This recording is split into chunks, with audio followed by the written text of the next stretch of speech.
दर्शकों को कि भारतीय जनता पार्टी के पूर्व अध्यक्ष बंगारू लक्ष्मण का हैदराबाद में निधन हो गया है। तमाम जानकारी हम आपको देने की कोशिश करेंगे। अभी अभी ये खबर आई है, 1 हफ्ते से बीमार थे और हैदराबाद में उनका निधन हो गया है। हम यहाँ पे चर्चा जनरल वीके सिंह के भारतीय जनता पार्टी में दल बल के साथ शामिल होने पर कर रहे थे। जो हमारे साथ तमाम जो यहाँ पे मेहमान थे उनका शुक्रिया करना चाहेंगे और फिलहाल सीधे चलेंगे भारतीय जनता पार्टी के पूर्व अध्यक्ष बंगारू लक्ष्मण के निधन के संदर्भ में जो भी सूचनाएं आ रही हैं मैं आप तक पहुंचाने की कोशिश करूंगा। हैदराबाद में वो 1 हफ्ते से बीमार थे, अस्पताल में भर्ती थे, अनुसूचित जाति से आते थे, राजस्थान से सांसद रहे, आरएसएस का बैकग्राउंड था उनका, भारतीय जनता पार्टी के अध्यक्ष रहते हुए उन्होंने भारतीय जनता पार्टी में एक पिछड़े वर्ग का एक फेस उनको माना जाता था और बहुत पहले ही उन्होंने कोशिश की थी कि जो भारतीय जनता पार्टी है उसमें जो है तमाम जो लोग हैं उसको एक रूप से देखा जाए और जो पिछड़े वर्ग का जो उत्थान है, पिछड़े वर्ग को भारतीय जनता पार्टी के भीतर में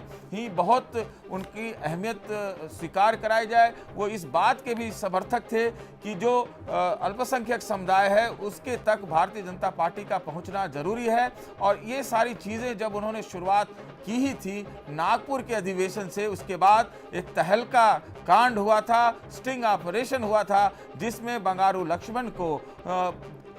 पैसे लेते हुए दिखाया गया था और उसके बाद उनको हाल ही में सजा हुई थी, उनको उसके बाद वो जेल गए थे। और इस बीच खबर फिर से बता दें कि बंगारू लक्ष्मण का हैदराबाद में निधन हो गया है और हमारे साथ हैदराबाद से जहां पे बंगारू लक्ष्मण का आज निधन हुआ है उसके बारे में हमारे साथ हमारे संवाददाता मेहंदी हैं, वो ज़्यादा तफसील से बताएंगे इस जानकारी के बारे में। मेहंदी, इस वक्त यहाँ पर बड़े बड़े नेता बीजेपी के यहाँ पर मौजूद हैं। जब से तहलका कांड हुआ है उन्होंने जब जेल जाकर आए हैं, जब से लेकर अब तक उनकी हालत थोड़ी खराब चल रही थी, लेकिन जब से 1 महीने के बाद से उनकी तबीयत काफी खराब चल रही थी। उनके निधन को लेकर तेलंगाना में काफी शोक का माहौल छाया हुआ है और इनके निधन से बीजेपी को तेलंगाना के इलाके में काफी नुकसान हुआ है। अभी वो यशोदा हॉस्पिटल नहीं, आप पहले तो ये जानकारी दीजिए, नुकसान की बात तो बाद में करेंगे, वो उनकी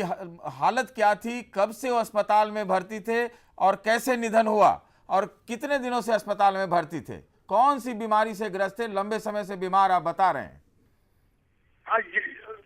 बंगारू लक्ष्मण जो 15-17 दिन से जो है वो यशोदा हॉस्पिटल सिकंदराबाद में थे